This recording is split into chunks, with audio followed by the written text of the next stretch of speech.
Hello, and welcome to this history tutorial on Nazi policies towards the Church. This is for Edexcel GCSE Weimar and Nazi Germany. Today we will cover Nazi policies towards the Catholic Church, including the Concordat with the Pope and how it was broken. We'll also be looking at Nazi policies towards the Protestant Church, including the formation of the Reich Church. The Christian religion was another aspect of German society which Hitler's Nazi police state set out to control. At first, Hitler tried to control the Christian churches by reassuring them and encouraging them to work with the Nazi government. However, this did not work for long. Soon he turned the full force of the police state against the Christians. To begin with, the Nazi Party tried to reach an agreement with the Catholic Church. In July 1933, Hitler reached a Concordat, an agreement with the Pope. Hitler agreed to confirm freedom of worship for Catholics and not to interfere with Catholic schools in Germany. In return, the Catholic Church agreed that its priests would not interfere in politics and ordered German bishops to swear loyalty to the Nazi Party. Hitler, though, did not keep his promise. As the 1930s went on, Catholic priests were harassed and arrested, with many being sent to concentration camps. Catholic schools were brought in line with state schools or closed, and Catholic youth activities, such as the Catholic Youth League, were banned. By 1937, the Pope realised the Concordat was worthless and issued a stinging criticism of the Nazi regime.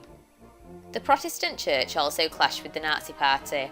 At first, some Protestants were grateful that Hitler had protected them from anti-Christian communists, and so they worked with the Nazis. The Protestant churches which favoured working with the Nazis combined in 1936 to form a single Protestant church called the Reich Church.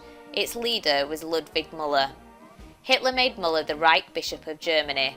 This meant that Protestant pastors who'd supported Hitler's views were allowed to continue providing church services. Some Protestant pastors even allowed the Nazi swastika to be displayed in their church. The Nazis, though, insisted that the Jews should not be baptized in the Reich Church and that the Jewish teachings of the Old Testament should be excluded from Christian teaching. However, not all Protestants accepted the Nazi state. A few even spoke out against Hitler. The most famous of these was Pastor Niemöller. In 1933, he was one of the Protestant pastors who set up the Pastors' Emergency League to campaign against the Nazis. But in 1937 he was sent to a concentration camp and the Pastors' Emergency League was banned. In summary, Hitler tried at first to work with the Christian churches. However, he ended up in conflict with them and tried to make them conform to Nazi ideas. For the Catholic Church, the Concordat quickly broke down and the Pope then openly spoke out against the Nazi regime. And although some Protestants accepted the Nazi state, some, like Pastor Martin Niemöller, spoke out against Hitler. To get further help, visit history.outwood.com, see your teacher in school, or check out quiz.outwood.com for those sweet revision quizzes. You can also follow the Outwood Humanities team on Twitter at OGATHumanities. Until next time, that was a little bit of history.